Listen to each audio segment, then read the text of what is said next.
75 000 camions au moins sur de longs trajets routiers, c'est possible grâce au fret ferroviaire. Depuis l'été 2018 en Normandie, des travaux de prolongement de la RN 27 sont en cours. Objectif, améliorer la desserte entre Rouen et l'agglomération dieuppoise. Ce tronçon de 7,7 km reliera Manéouville au giratoire de Gruchet-le-Valas.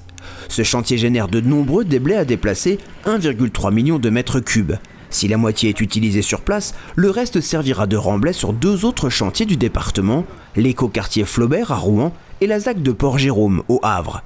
Difficulté, comment déplacer toute cette terre sur plusieurs dizaines de kilomètres. On s'est posé la question de les évacuer par la voie ferroviaire ou par le mode fluvio-maritime, et au regard du sourcing qu'on a pu opérer, c'est le mode ferroviaire qui est apparu comme le mode le plus compétitif. Il était pour nous hors de question d'évacuer l'ensemble de ces matériaux avec des poids lourds. Notre objectif, c'était d'être exemplaire sur le plan environnemental, et pour nous c'était un choix fort que de massifier le transport de ces matériaux. Résultat, une fois ces déblais excédentaires collectés par l'entreprise Charrier, ils sont dirigés vers une plateforme de chargement située à quelques kilomètres du chantier. Ici, le déblai est chargé dans des bennes conçues spécialement pour le type de terre argileuse collectée. Le convoi, long de 500 mètres, peut transporter en une fois 1800 tonnes de matière. Le ferroviaire travaille par tout temps, à toutes heures. Il faut savoir que les horaires d'un chantier sont toujours réglementés entre le jour, la nuit, alors que le ferroviaire s'arrête jamais. Ça ne s'arrête jamais, ça travaille de jour, ça travaille de nuit. Du coup, ça nous donne quand même une flexibilité. Avec SNCF, on a eu des échanges plutôt productifs qui nous ont permis déjà de réaliser les travaux préparatoires, notamment de la construction de cette plateforme et du quai. Cette plateforme de près de 20 000 m² a été mise à disposition par SNCF Réseau. Cette zone tampon est essentielle, elle permet de faire partir 2 trains par jour, direction Rouen, quelles que soient les conditions météo. SNCF Réseau s'est également engagé à mettre à disposition les sillons nécessaires au fret et les moyens techniques adaptés, comme l'ouverture des postes d'aiguillage aux bonnes plages horaires ou la réservation des voies de stockage.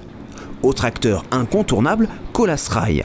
L'entreprise prend en charge toute la logistique ferroviaire du projet. Notre travail a consisté à ajuster le dossier, à regarder la faisabilité des circulations, à réfléchir avec nos interlocuteurs SNCF Réseau aux adaptations nécessaires, notamment par rapport aux problématiques de disponibilité du réseau au regard du nombre de trains que nous voulions faire circuler. Pour nous, c'est une opération extrêmement positive et on espère pouvoir transposer ce modèle sur d'autres chantiers avec des évacuations de matériaux massifiées. Une fois arrivés à destination, les caisses oranges sont transbordées sur des camions pour réaliser les derniers kilomètres. Une opération complexe comme celle-ci mobilise tous les acteurs de la chaîne logistique. SNCF Réseau est intervenu dès la genèse du projet de l'Adréal en éditant une étude de faisabilité technique.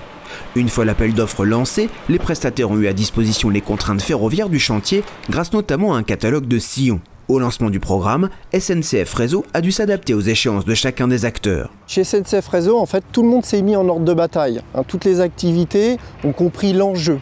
Donc tout le monde s'est adapté, que ce soit l'Infrapôle ou le IC, en termes de ressources humaines. Il fallait absolument respecter les échéances pour ne pas mettre en péril ce futur trafic. On a réussi à démontrer qu'on était capable de s'adapter rapidement, malgré des échéances de temps différentes entre chaque activité. Mais ce qui est vraiment pertinent, c'est de montrer que sur une courte distance, le ferroviaire, même pour des trafics de déblais, est vraiment pertinent. Pour mener à bien ce projet, SNCF Réseau a investi 400 000 € pour améliorer les infrastructures. Je dirais que le fret ferroviaire, c'est possible.